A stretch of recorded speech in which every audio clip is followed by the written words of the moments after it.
मैं कभी किसान की कहानियों पर यकीन नहीं करता था।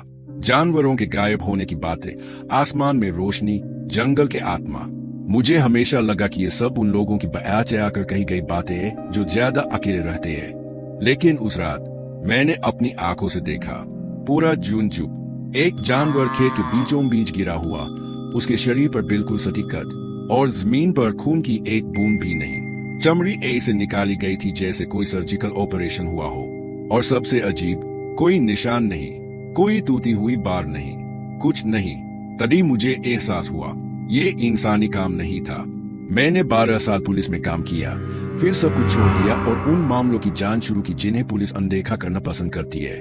ऐसे ही एक मामले में मुझे बुलाया गया, गोवास के एक दूर दराज के किसान ने।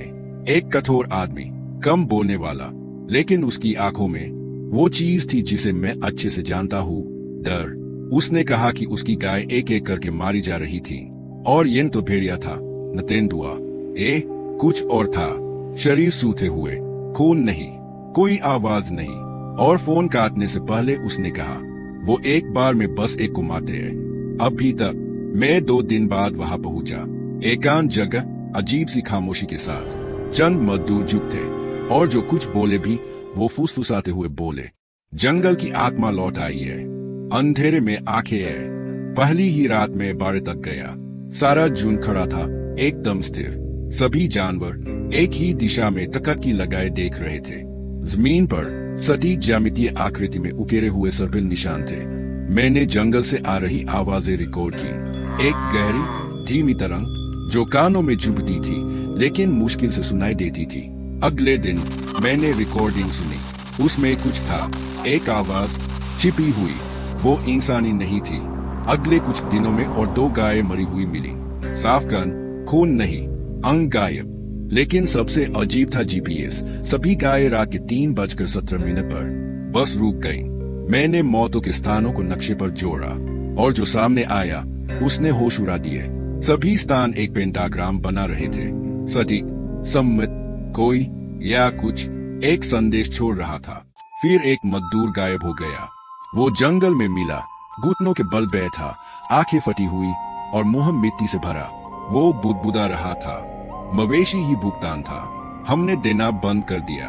उस रात मुझे एक डरावना सपना आया। एक बैल मुझे घूर रहा था, लेकिन उसकी आंखें इंसानी थी। मैं जागा तो मेरी कमीज पर सूखा खून था, लेकिन मेरे शरीर पर कोई घाव नहीं था। अगली सुबह एक गाय जिंदा मिली, लेकिन उसके शरीर पर जलाए हुए चिन्ह थे, जैसे किसी ने आग से गोद दिए हो। और वो आवाज निकाल रही थी, कुछ ऐसा जो रंभाने और शब्द के बीच था। मैंने वो रिकॉर्ड किया।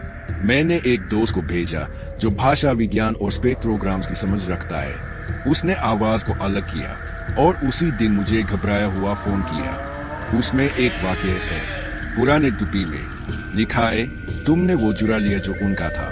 मैंने खलिहान की तलाशी ली और एक पुरानी एरीली लकड़ी के पीछे एक डायरी दबी हुई पाई।